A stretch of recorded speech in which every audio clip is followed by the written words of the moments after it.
Hi, ஒரு perfect checked sleeve எப்படி போடலான்னு நம்ம இப்போ இந்த வீடியோவில் பார்க்கலாம். வீடியோ ஸ்கிப் பண்ணாமல் ஃபுல்லாக பாருங்கள்.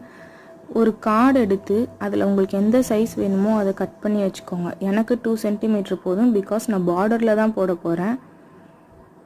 இந்த மாதிரி ஒரு 2 சென்டிமீட்டர் எடுத்து கட் பண்ணிவிட்டு அதை ரெண்டாக மடக்கி வச்சுக்கோங்க. ஏன்னா ஃபஸ்ட்டு ரோ நம்ம சின்னதாக தான் போடணும், ட்ரையாங்கிள் ஷேப்பில் போடுற மாதிரி இருக்கும்.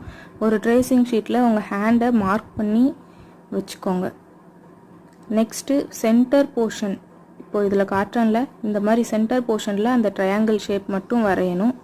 ஃபஸ்ட்டு சென்டர்லேருந்து தான் ஸ்டார்ட் பண்ணணும், எட்ஜஸ்லேருந்து ஸ்டார்ட் பண்ணக்கூடாது. சென்டர் டு கார்னர், அதே மாதிரி அந்த சைடும் கார்னர் வரைக்கும் போட்டுட்டு அப்புறம் சென்டர்லேயே மேலே கவர் பண்ணுற மாதிரி போடணும். அதுக்கப்புறம் இருக்கிற எல்லா லைன்ஸையும் ஜாயின் பண்ணி விட்டிங்கன்னா போதும், உங்களுக்கு ஒரு பர்ஃபெக்டான செக்குடு பார்டர் கிடச்சிரும்.